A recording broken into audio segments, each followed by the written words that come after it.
یہ مسلمانوں کے بارے میں کہا ہے ایک تہائی میدان چھوڑ کر بھاگ جائیں گے، لیکن رسول اللہ نے اس کے ساتھ یہ بھی فرمایا وہ روئے زمین کے سب سے بدترین لوگ ہوں گے، ان کو توبہ بھی نصیب نہیں ہوگی۔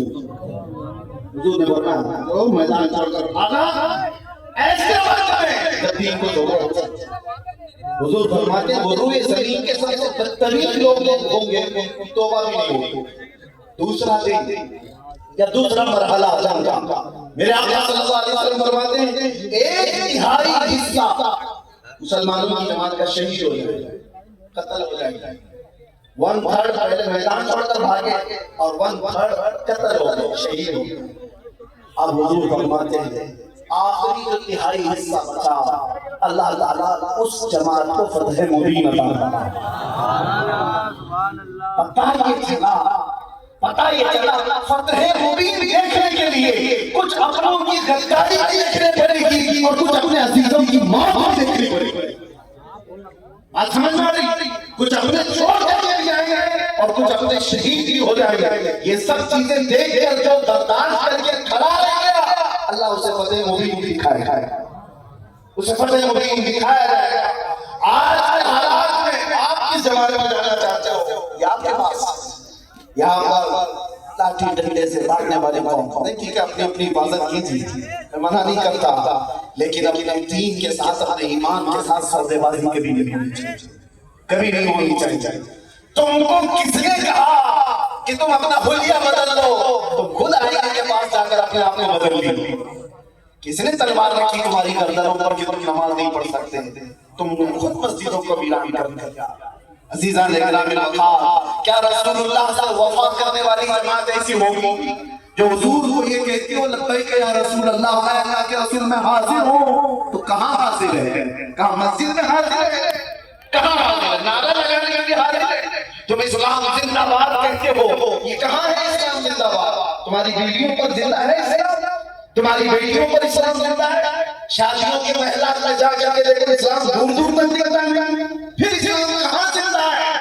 کہاں زندہ ہے؟ یہ جلسوں میں آپ اپنے گھروں سے اسلام کو زندہ کرو، سڑکوں پر آ کر کے نعرے لگانے سے نہیں اسلام زندہ، آپ کے گھر سے اسلام زندہ ہو، آپ بیٹیوں سے اسلام زندہ ہو، آپ بہنوں سے اسلام زندہ ہو، آپ بیویوں سے اسلام زندہ ہو، ارے تمہارے چہروں سے اسلام زندہ ہو۔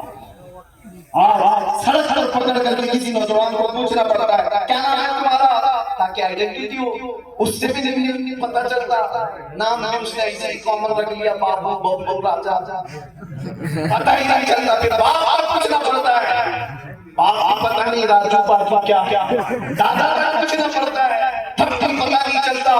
ارے نادانو، تمہیں معلوم کرنے کے لیے اتنا شجرہ پوچھنے کی ضرورت کیوں آئی؟ اپنا حلیہ کیا بنا لیتے، دور سے دیکھنے والا کہتا مدینے والے کا غلام،